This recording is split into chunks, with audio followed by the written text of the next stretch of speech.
This is Dr. Ron's Words of Wisdom, words on leadership, goal setting, productivity, and a whole lot more. I trust today for you this will be like a vitamin or a supplement for your mind and heart. And wherever you receive podcasts from, would you please subscribe to Dr. Ron's Words of Wisdom, leave a rating and a brief written review. It will enable other excellent people just like you to be able to locate this podcast. Thanks for joining today. I'm not sure if you've ever been in this situation. Most of us have, or if we haven't, it's coming. Through whatever kinds of circumstances that may be there, there'll be a time in your life where you'll have to start over, or you feel like you're having to start over.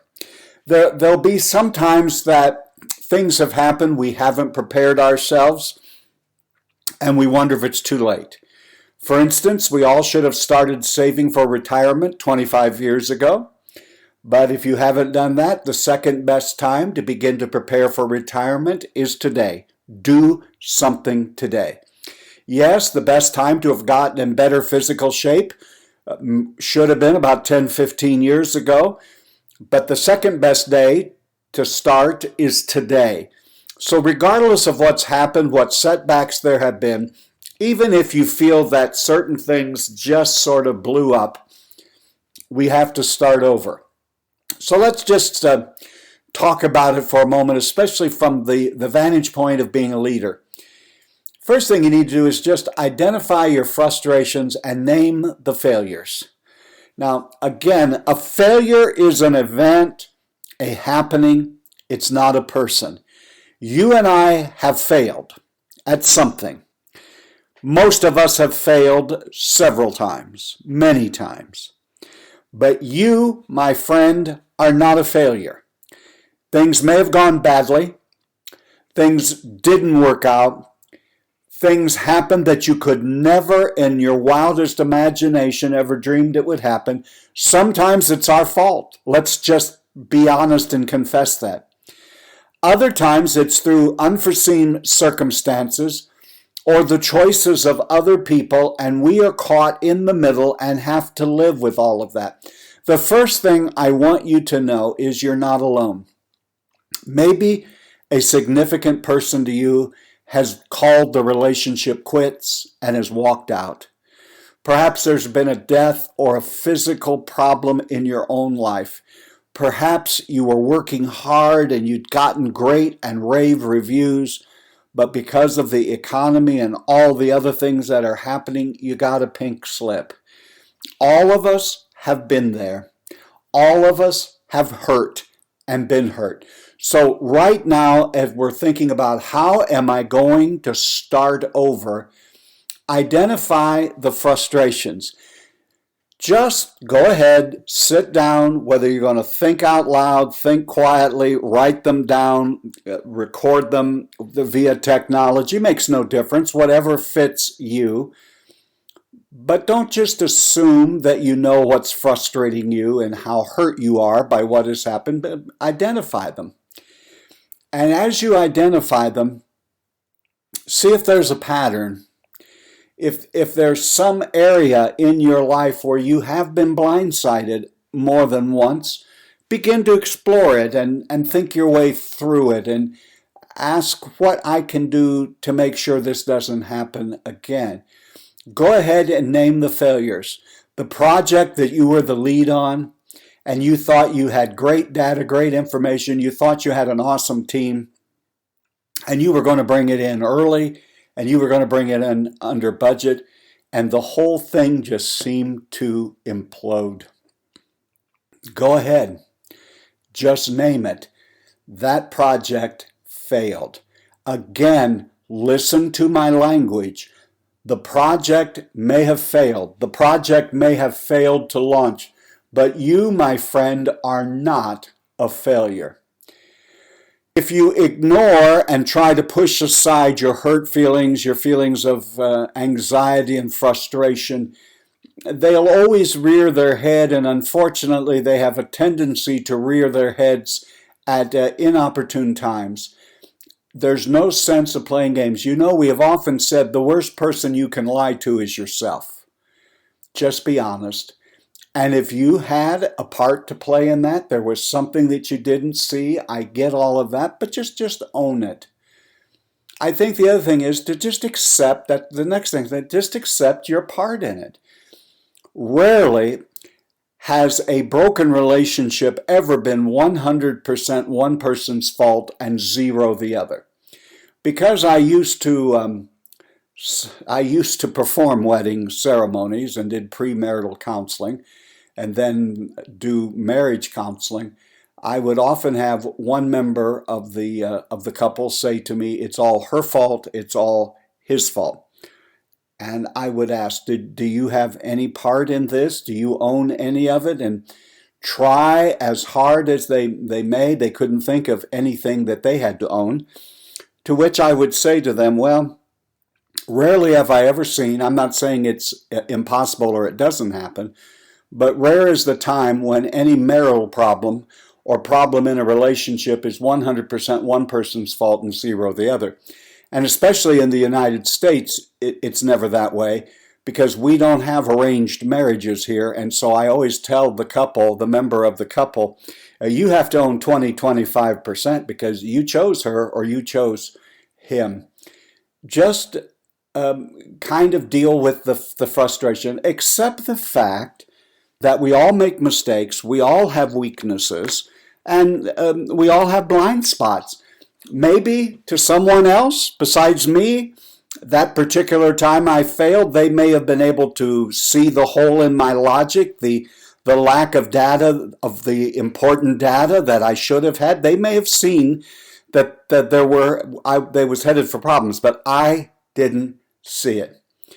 I think one of the other things when you're getting ready to start over again, pick yourself up, dust yourself off, is just accept the fact that you are a member of the human race. You're fallible, and you have weaknesses, you have blind spots, and if the part of it is on you, go ahead and accept it. And if there is blame to be passed out and part of it is yours, quit trying to deflect it, quit trying to say, but you don't, yeah, but you. Take your blame.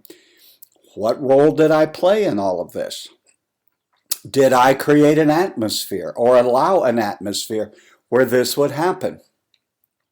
Rest assured, just know that that is the best way to handle it.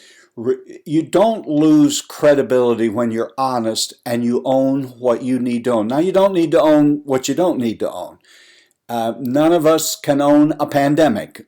None of us caused it.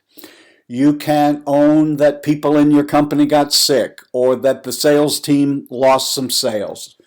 You can't own what you can't own, but that doesn't mean there isn't something in the circumstance or situation in which you and I need to accept ownership. And if you can't see what it is, and oftentimes we are so close to something, it's really very difficult for us to have not an honest appraisal, but an unbiased appraisal, because we do have some bias. We have some skin in the game. Oftentimes you may need to bring in an outsider, a mentor, a colleague, a friend, someone who will have the wherewithal to be totally candid and honest and not just worry about hurting or not hurting our feelings, but ask them, can you help me see what I may have missed? It's not that this particular circumstance is going to change, it's already over, but it may give you a handle on how to move forward and how to maybe operate the next time when you're putting something together and that you check all of the important data points and personnel points. It's just wonderful if you have some really honest, unbiased eyes look at the situation. Now, because I'm a person of faith, almost everything we do ends and starts with this. But this is just a great tool for any leader who needs to start over, and that is just to forgive. If you go through, the problem in our culture today is we are graceless, we are humorless, we are looking for ways to be offended. And the fact of the matter is, everyone isn't going to act perfectly. Everyone isn't going to do the right thing every moment of the day. And there are times when things happen to me, things will happen to you, where the only response is to forgive. And you'll say, well, I can't forgive them unless they ask, they did this and that. The problem is if you don't forgive, you become resentful. It begins to eat away at your insides like cancer. And you just need to forgive. I'm even of the opinion, if no one else asks forgiveness, just forgive. Forget about the forgetting. You're not going to forget. But just say, hey, I'm over it. I forgive. I'm going to move on. And we will move forward. The one thing that I want you to know is I've already said that failure may be an event or a process or a particular program, project that didn't go well, but failure is not a person. And just because you failed in one area or were part of an organization that failed in one area, it doesn't make you a failure in every area of your life. As a matter of fact, I absolutely know without any doubt in my mind that regardless of what may have blown up in your life and regardless of what may not have worked out in your life right now, I know you are not a failure. You are important and you have something to contribute and the world needs your contribution. So starting over isn't always an option, isn't an option among many. There are times when starting over is the only option you have. And here's what you have to do. You have to understand.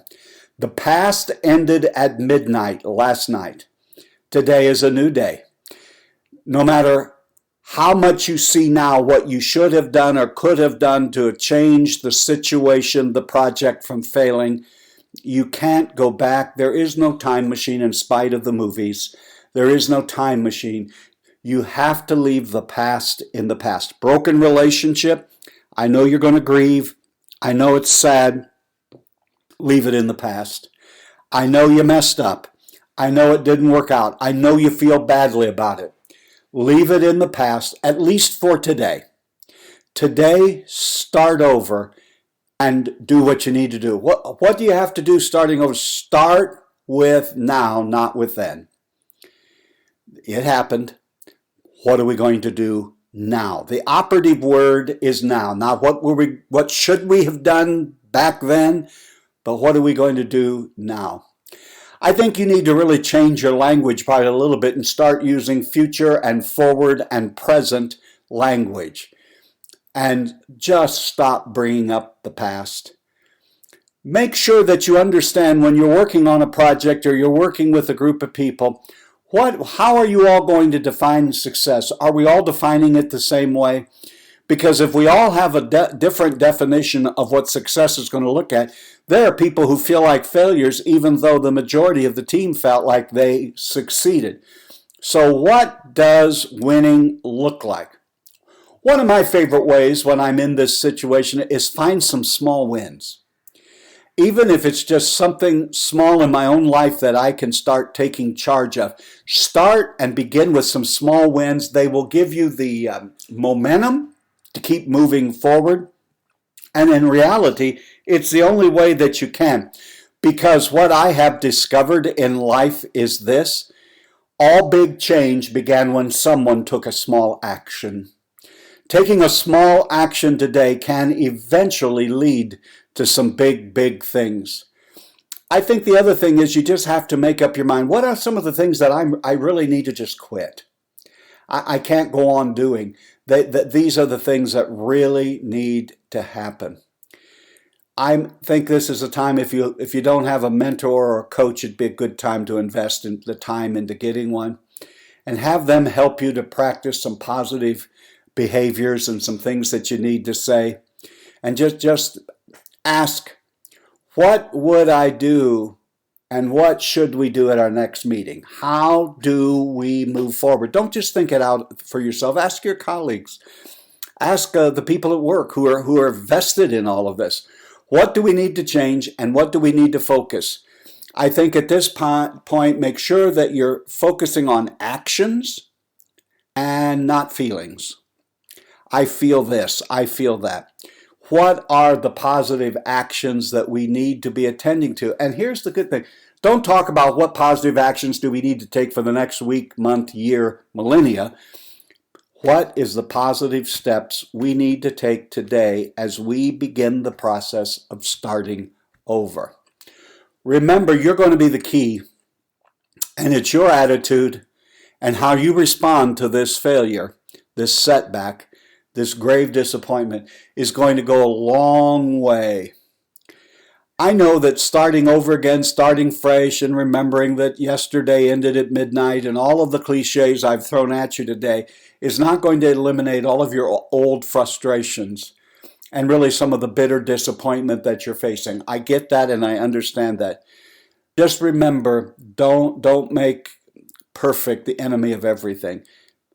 Just get started. If you find yourself today stuck in the past, just for the next work day, say, I'm going to move forward. I'm going to quit trying to control what happened in the past. I'm going to move forward. And I don't want to be one of those leaders who allows a setback to keep them from moving forward. You've been listening to Dr. Ron's Words of Wisdom. Words on leadership, goal setting, productivity, and a whole lot more. I trust today this has been like a vitamin or a supplement for your mind and heart. And wherever you receive podcasts from, would you please, pretty please, subscribe to Dr. Ron's Words of Wisdom. Leave a rating and a brief written review. It will enable other excellent people just like you to be able to locate this podcast. Remember, my leadership friend, you are doing better than you think you are. You really are. And until next time, this is Dr. Ron saying have a great and blessed day.